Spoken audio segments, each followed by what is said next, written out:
Let's go ahead and dive into things as we continue our series, One Heartbeat Later. And, the last few weeks have not been, I know, they haven't been big pick-me-uppers. We've been talking about hell for the last 4 weeks. But it's important, right? It's important that we talk about it because it's reality and the world needs to know about it. And so we've spent time there. And so it's important now, let's talk about heaven. And that's what we're going to do for the next 5 weeks. And, some people kind of wonder, though, sometimes, why do we spend a lot of time talking about heaven and hell? Because, we have life here, right? Why do we spend so much time talking about that when God has put us here in this life? And obviously, He's put us here to do something. We all have a purpose. We all have a reason to be here. And why are we worried about something that may be far off? Although for some of us it could be today. We don't know, right? That's kind of one of the proverbial calls that preachers have used through the centuries, to get people to accept Christ. But it's true, right? Today could be the day when you meet Jesus. But it's important. And I get why maybe some people would say that. But like Travis started off with us a few weeks ago, the way that we view life is affected by the way that we view eternity, how we view death, how heaven and hell comes into that equation. And so that's why it's important for us to talk about this. That's why it's important for us to realize that because there is a heaven and hell, it affects the way that we live today. It affects the purpose that God has for us. And the reason, too, is if we don't believe in a heaven or hell, that kind of means that we can just kind of live the way that we want to live. We can kind of choose what we want to choose, think what we want to think. Yeah, I've been driving back and forth the last couple weeks, and I've seen a billboard that's up north of Anderson that it says truth, and then a question, and then there's another billboard under it that says who decides, and then there's a Bible. Because the way you look at eternity affects truth. It affects the way that you live today. A few weeks ago, I heard about this video I'm going to share with you, but it's kind of it's one of the, I'm not going to lie, it's one of the weirdest videos that I've ever seen in my life, because it sings about something that is so sad. It's such a sad approach to life, but yet it's done in a happy way. Like it's like one of the most confusing, weirdest videos I've ever seen. But I think this is the way that a lot of people are approaching and thinking about life. And I don't know. I'm just going to show it to you rather than try to. Okay. I'm pretty sure that life doesn't have a meaning. And if there's a God, then He doesn't look like me. And I'm just a member of the current apex species. But there will be another when the humans go extinct. We've only been around 200,000 years of 13.5 billion years. How can we think the pinnacle is here? Isn't that arrogant? There's a couple 100 billion trillion suns, and we act like it all was made for us. There ain't no way that we're the only ones.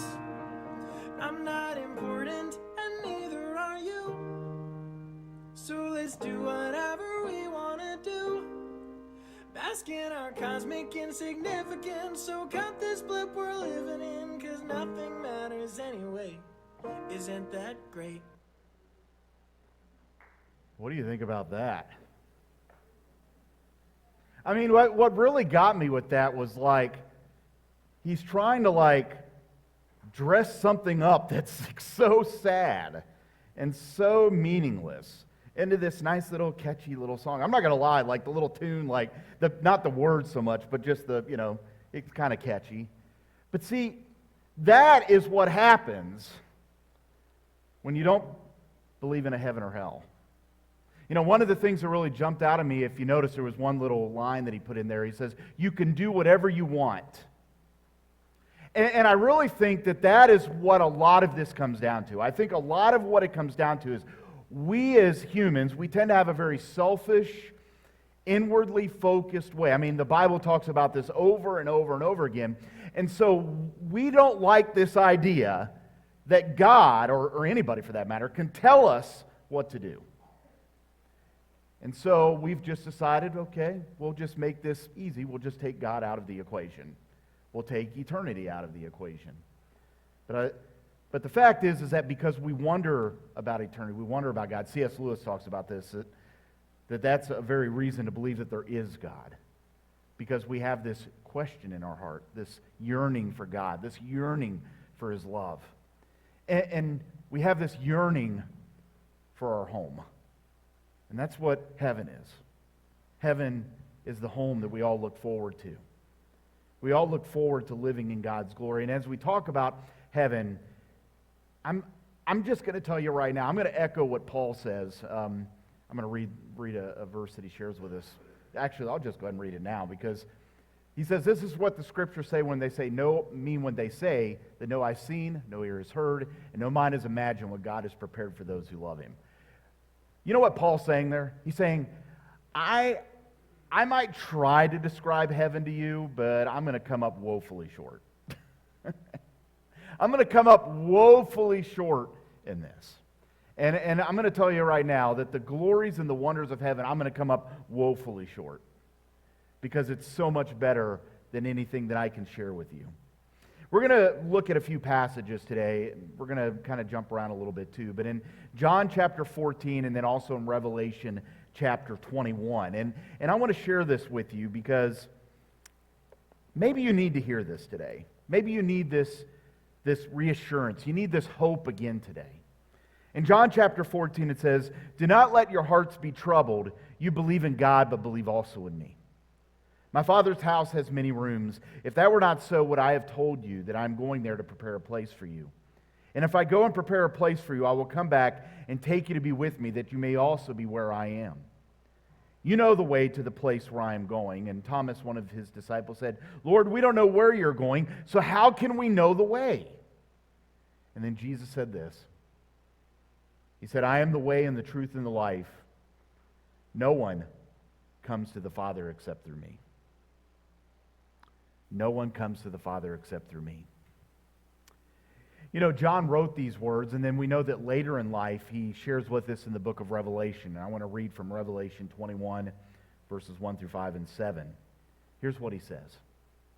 He says, "Then I saw a new heaven and a new earth, for the first heaven and the first earth had passed away, and there was no longer any sea. And I saw the holy city, the new Jerusalem, coming down out of heaven from God, prepared as a bride, beautifully dressed for her husband. And I heard a loud voice from the throne saying, 'Look, God's dwelling place is now among the people, and He will dwell with them. And they will be His people, and God Himself will be with them and be their God. And He will wipe every tear from their eyes, and there will be no more death, or mourning, or crying, or pain, for the old order of things has passed away.' And He who was seated on the throne said this," and these are some of my favorite words in the Bible, "I am making everything new." Isn't that awesome? Isn't that awesome? That is some awesome stuff there. He is going to make everything new. And then in verse 7, "Those who are victorious will inherit all this, and I will be their God, and they will be my children." Isn't that cool stuff? We should be getting excited about this. We should be like fist bumping each other over this. All right, do that right now. Fist bump, all right? Say, "That's right, we're on our way to heaven." Oh, come on. You guys. No, we don't, I mean, we got to be more excited about heaven, right? We're talking about heaven today. I'm not talking about hell anymore, people, all right? Talking about heaven. Let's get excited. Okay? Because it's going to be all new. It's not going to be like it is now. You know, a few weeks ago, I thought it would be helpful when we were talking about hell and explaining what isn't in hell. And so today I want to do the same thing with heaven. We're going to talk today about what heaven is not, because there are some ideas that are floating out there in the world, around out there in the world about heaven that just simply aren't true. I mean, I think there's a lot of people that's got this idea that you know, maybe like we've seen it in pop culture.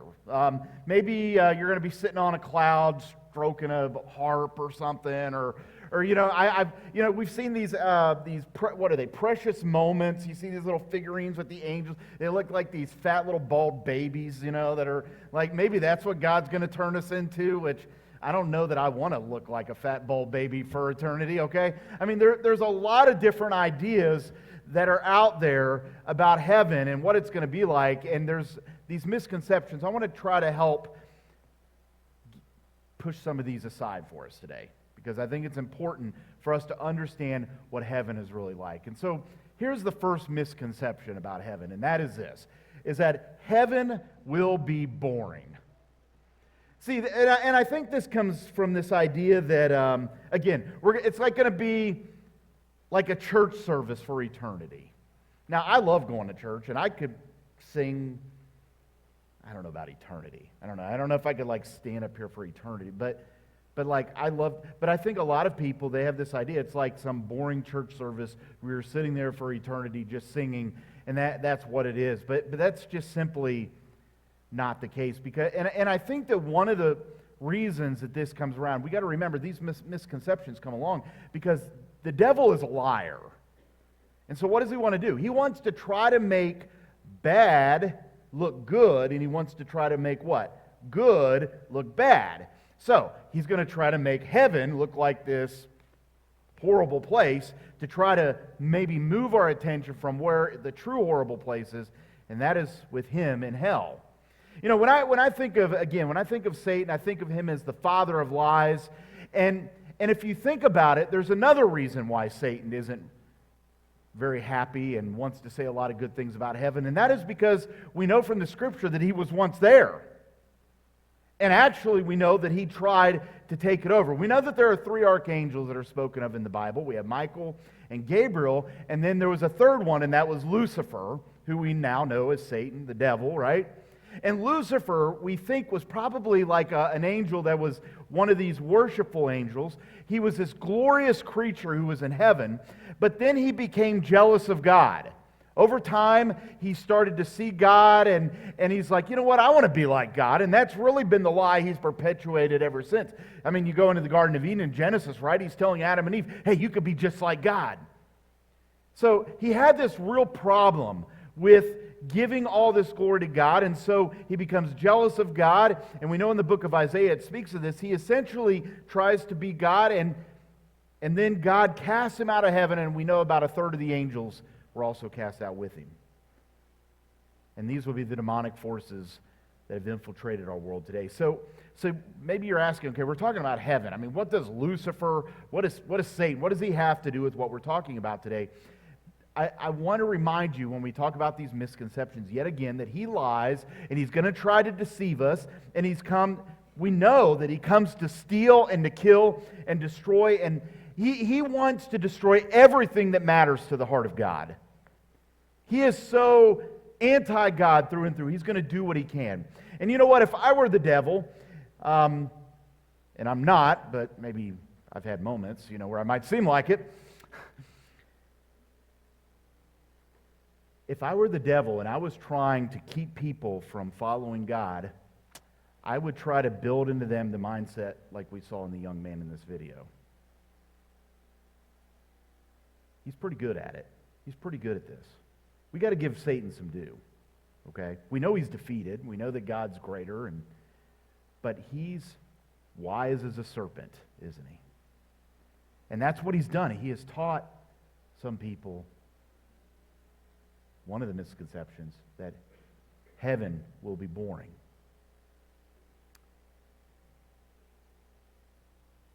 You know what? I have to admit something to you. I think maybe in my early years when I was an early follower of Jesus, I might have kind of given into this. It wasn't that I didn't believe Jesus and didn't follow Jesus, but I had this really warped concept of heaven, and that I thought heaven was going to be a very boring place. I thought maybe you're going to wear like a robe, or maybe, like I mentioned, you're going to be one of these little fat little angels sitting on a cloud or whatever. And it really warped the way that I looked at heaven because I didn't truly understand the way that God describes it. If you look again back there in Revelation chapter 21, which I read for you, this vision when John saw heaven, it speaks of a new heaven and a new earth. There's a current heaven and a current earth now, right? We're living in the current one. There's heaven. We talked about this last week. There's a place called Paradise, Sheol, okay? But one day there will be a new heaven and a new earth. And I love what it says. I love what it says in verse number 3. It says, I heard a loud voice from the throne saying, look, what does it say? God's dwelling place is now what? Among the people. What does this mean? I personally think that what it says is that this world that we're in is going to be recreated very much like it is today, but perfectly. Remember, I mentioned this a couple weeks ago. God is in the process of bringing us back to Eden. A new earth. And that, when I learned this some years ago, it radically changed the way I look at heaven. Because you know what? This world's a pretty cool place. If you take all the bad stuff out of it, right? You got the mountains and the oceans, the trees. It's supposed to be a beautiful day today, right? I think it's supposed to be a little cooler and nicer today. It's a pretty nice place if we take some of the rough stuff, if we take all of the rough stuff out of it. That doesn't sound like a boring place to me. Sounds like a pretty neat place. And that is what we have to look forward to. And another reason I think, though, that some people think that heaven is boring is because they think that God is boring. They think that God robs the fun out of everything. He takes the fun of everything. And I hope you understand this, but heaven is the opposite of boredom. Heaven is going to be an exciting place. In the absence of everything evil, when you are in the presence of God, when you think about it, everything we enjoy here on earth, it's the result of this great God that we serve who is in heaven, who has given us this amazing place. I mean, think of it. Let's do something here for a moment. In your minds, and I don't know if this is a wise move just before lunch, okay? I'm going to do it anyway, all right? I don't know if this is a wise move, but I'm going to do it anyway, all right? I want you to think of your favorite place to eat. What's your favorite place to eat? I'm not going to lie to you. My wife today, we're going to have carne asada for lunch this afternoon. That is going to be heaven this afternoon, all right? Yes. That's what I'm picturing. All right, we're done with service. I'm leaving. No, I'm just kidding. But, now think about that. When you think about maybe your favorite place to eat or the favorite food you like to eat, maybe you know you're going to do it in a few days, you start thinking about it, don't you? Maybe you know that on Sunday after church we're going to go to this place, or for this anniversary we're going to go here, or for a birthday, or whatever it might be. You start thinking about it, and you get excited about it, and your taste buds kind of start, I can't wait to get this dish while I'm there, or whatever it might be. How do you enjoy that? You enjoy that because of what God has put in you. He's given you taste buds to enjoy the taste. He's given you the smell. There's something about the smell of that food that, even the sight of it, right? Looking at it. Why do you think when you watch commercials on TV, they always make these, like Burger King makes their burgers out to look like they're 4 times bigger than what they really are, right? Like, there's something about smelling and taste that God has given us that we are going to get to enjoy for eternity. See, there it is. That's what I'm saying. There is this piece of heaven that's here already.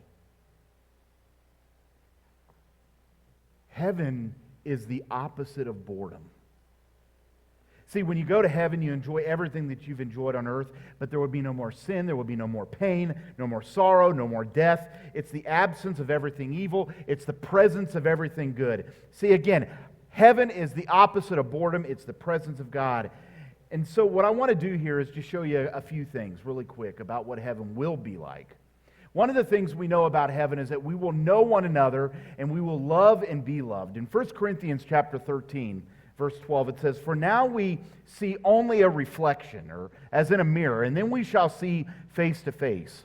And now I know in part," so again, we're only getting a part of this, "but then I shall know fully, even as I am fully known." See, right now what we are seeing is a partial heaven because sin has infiltrated and radically change this world.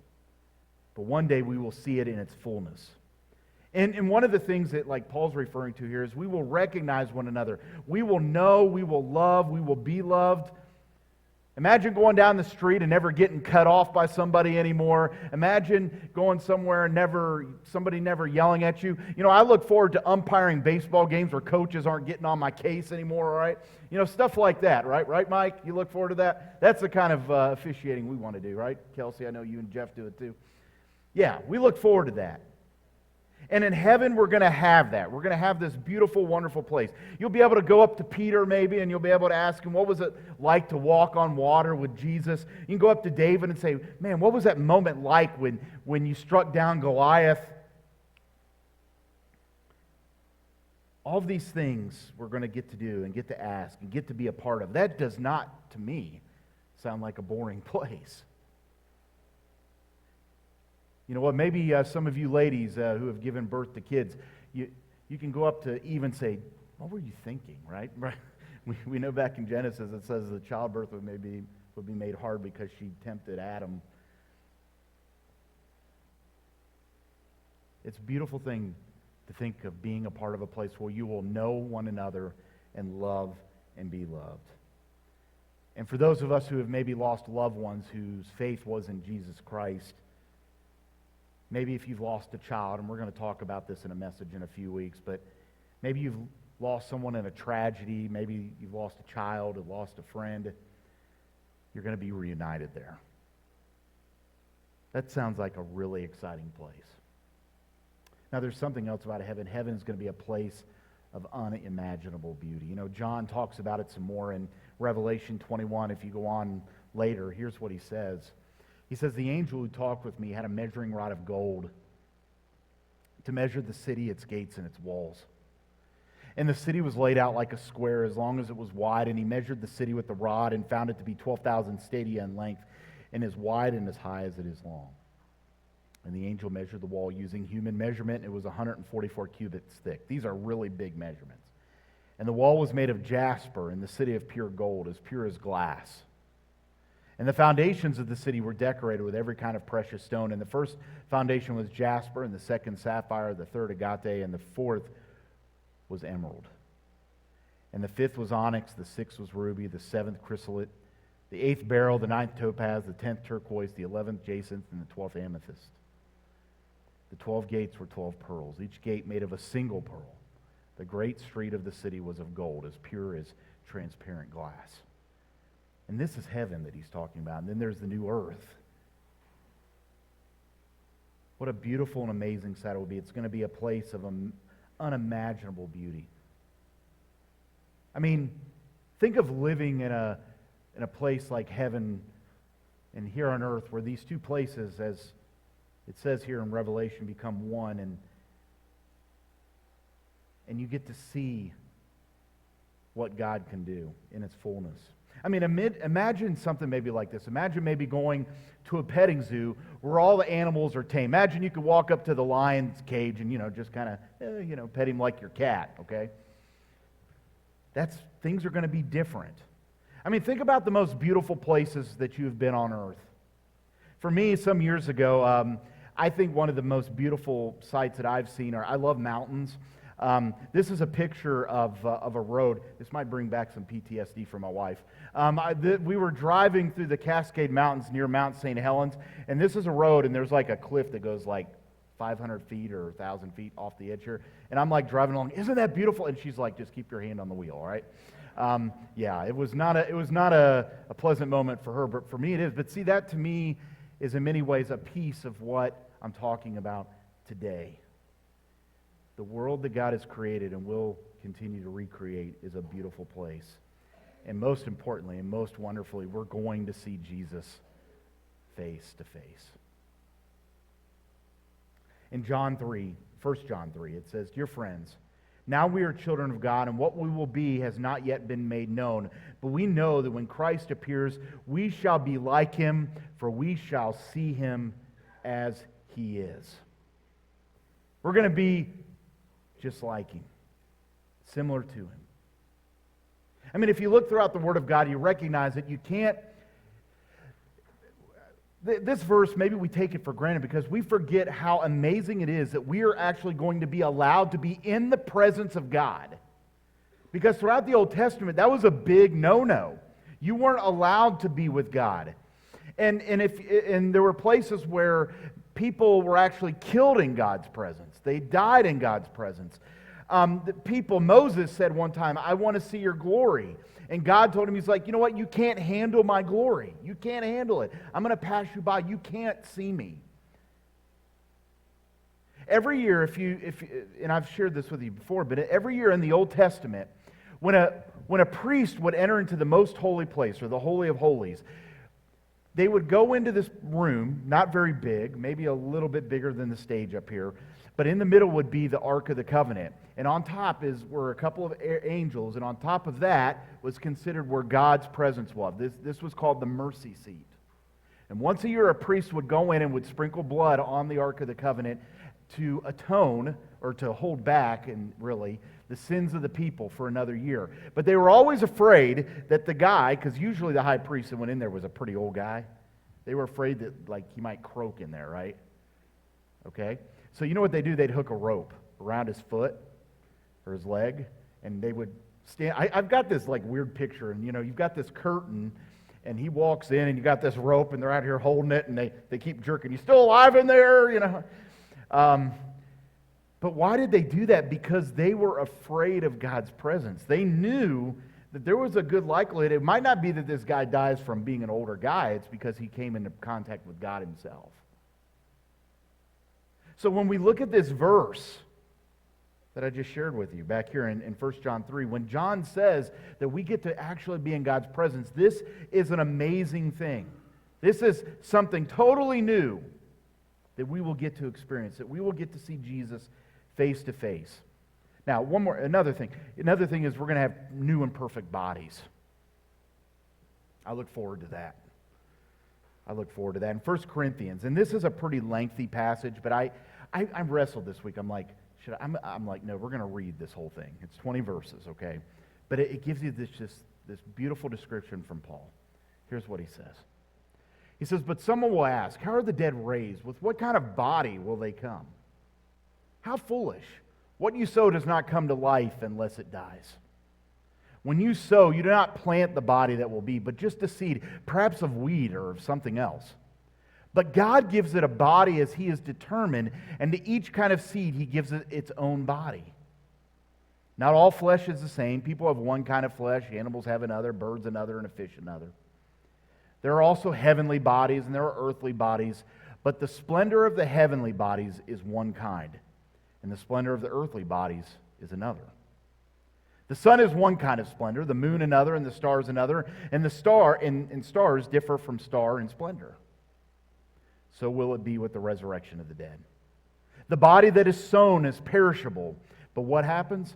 It's raised imperishable. It is sown in dishonor, but it is raised in glory. It's sown in weakness, but it is raised in power. It is sown a natural body. It is raised a spiritual body. If there is a natural body, there is also a spiritual body. So it is written, the first man, Adam, became a living being. The last Adam, a life-giving spirit.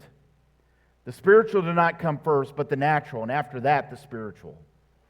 The first man was of the dust of the earth. The second man is of heaven. Of course, he's referring to Christ. And as was the earthly man, so are those who are of the earth. And as is the heavenly man, so also are those who are of heaven. And just as we have borne the image of the earthly man, so we shall bear the image of the heavenly one. Isn't that amazing? Yes, we look like Adam, but one day we're going to look like Jesus. And so I declare to you, brothers and sisters, that flesh and blood cannot inherit the kingdom of God, nor does the perishable inherit the imperishable. Listen, I tell you a mystery. We will not all sleep, but we will all be changed. In a flash, in the twinkling of an eye, at the last trumpet, for the trumpet will sound, and the dead will be raised imperishable, and we will be changed. For the perishable must clothe itself with the imperishable, and the mortal with immortality. When the perishable has been clothed with the imperishable, and the mortal with immortality, then the saying that is written will come true: death has been swallowed up in victory. Where, O death, is your victory? Where, O death, is your sting? Now you see why I had to share the whole thing, right? Because it's so good. Where, O death, is your victory? Where, O death, is your sting? What a beautiful thing that we'll be given new bodies. You know, all of us in here today, if we have not experienced health issues ourselves, we will. And we have seen other people go through it. Maybe it was a grandparent. Maybe it was your parents. You saw them get sick. Maybe you saw their minds fade away. But the beautiful thing is when you see your grandpa or your father, and if they knew Christ, it's going to be like that never even happened. Like they're going to be their normal self. What a beautiful thing that we have to look forward to. Well, another thing that I want to talk about is that heaven, and we're going to talk a little bit more about this next week, but heaven is the absence of everything bad, painful, and evil. It's the presence of everything good, holy, and glorious. You know, as I've looked at what heaven is and what it's like, it appears that we're actually, that the glory of Jesus is going to be so much better than even what it is now. We won't have to deal with the curse of this world anymore. We're going to have the blessing of being in this world as it was originally intended. And so, whatever it is that you're worrying about today, whatever it is that you're going through today, one day you won't have to worry about it anymore. And whatever it is that you're doing today and you enjoy doing today, I think you're going to get to do that in eternity. Some of you love gardening. Can you imagine like being a gardener and never having to worry about weeds and stuff like that? That'd be a wonderful thing, wouldn't it? I see my wife go out about every week, usually once or twice a week, pulling weeds. I help her sometimes, but not enough. I don't help her as much as I should. I'm not a very good husband. But yeah, I mean, imagine living in a place where you get to do that, where we get to live out our gifts, where we get to live out our spiritual gifts that God has given us.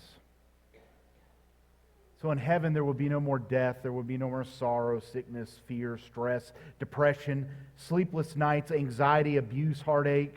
There's going to be no more divorce in heaven, no more racism, no more injustices that are in our world that we see today, no more violence, no more going to the bathroom at 1 a.m. like I have to do every day. No more bad breath. No more Mondays. Whatever you think of heaven, it's going to be so much better. So much better. Now, I want to get back to these misconceptions. I'm not going to spend as much time on these as the first one, but these ones are important to talk about. The second misconception is this, is that the world is your home. It's pretty easy to get comfortable here. But in Philippians, Paul says, their destiny is destruction, and their God is their stomach, and their glory is their shame. Their mind is set on what? On earthly things. In other words, the people that he's talking about are those who have made heaven or made earth their home. That's kind of what we saw in the video earlier. That's where a lot of people are. They think this is it. This is their home. But they think what matters now, what I have, what I look like, where I go, what I'm dressed, what I own. All these things, that's what matters. These are the things that matters. We think my bank account, people's opinion of me, those are the things that matter. See, that is what it looks like as Paul's talking here about a person whose mind is set on this place. This world is not our home. Our citizenship is in heaven. So I want you to remember this. When something upsets you in your life, when you're driving to achieve something in your life, ask yourself this, and I've been doing this more in my life the last few years. 100 years from now, will this matter? Is it going to matter that you got that promotion at the expense of your family? Is it going to matter that you're making X amount of dollars, but you had to lie and cheat and steal to get there? 100 years from now, is this going to matter? I think that's a really good question, and I think it can help you have a better heavenly mindset instead of an earthly one. Now, there's a third misconception, and that one's this. Most people are going to heaven anyway. This is one I hear a lot. I've been at funerals, and I'll hear people say so-and-so's in heaven, but yet there's no description at all of them having any relationship with Christ. We see it in culture a lot, like somebody dies and they'll say they're going to, a better place or whatever, and there's no evidence of them knowing Christ. Again, I'm not a judge. Maybe they are there. But I have to look at the fruits. And the fruits that I see doesn't reflect that. So this misconception is out there. Most people think that, hey, if I'm a good person or I do X, Y, Z, I'm going to heaven. It doesn't matter what I do. It doesn't matter how I live. It doesn't matter what I believe. Most people are going to heaven anyway, right? So why do we even worry about talking about heaven? Most people are going there anyway. Hey, I'm a good person. I haven't killed anybody. Or if I did, they probably deserved it, maybe. Maybe what some people would say. I'm not a drug dealer. I'm not a bad person. And they think that because of that, they're on their way to heaven. Actually, don't forget what Jesus said. We have to take this very seriously. He said this. He said that broad is the road and wide is the path that leads to destruction, and that many people, he doesn't say a few, he says that many people are on that road. And then he says, narrow is the road and small is the gate that leads to life, and few people find it. What does he say in John 16? He is the way and the truth and the life. He is the gate.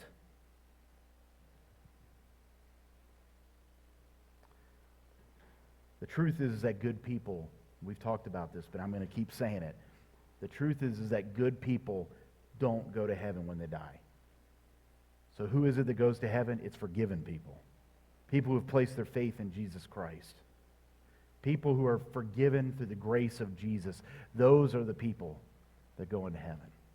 And so today, as I wrap things up, I'm going to have just 3 questions for us to think about, to ponder, to pray over for you today. And the first one is this one.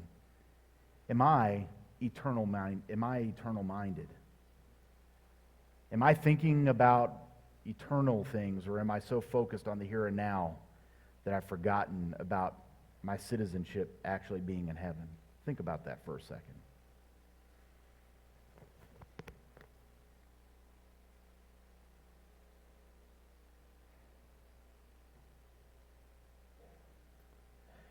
Here's another one for you.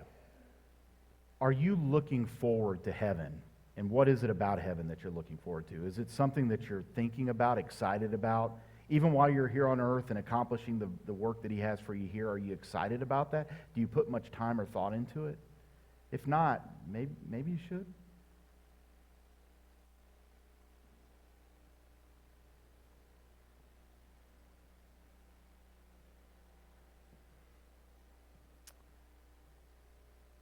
And then finally, who are you going to take with you? Who is someone that you're going to reach out to share the love of Christ with so that they can go with you? Last week I asked you to make an appointment. Did you keep that appointment?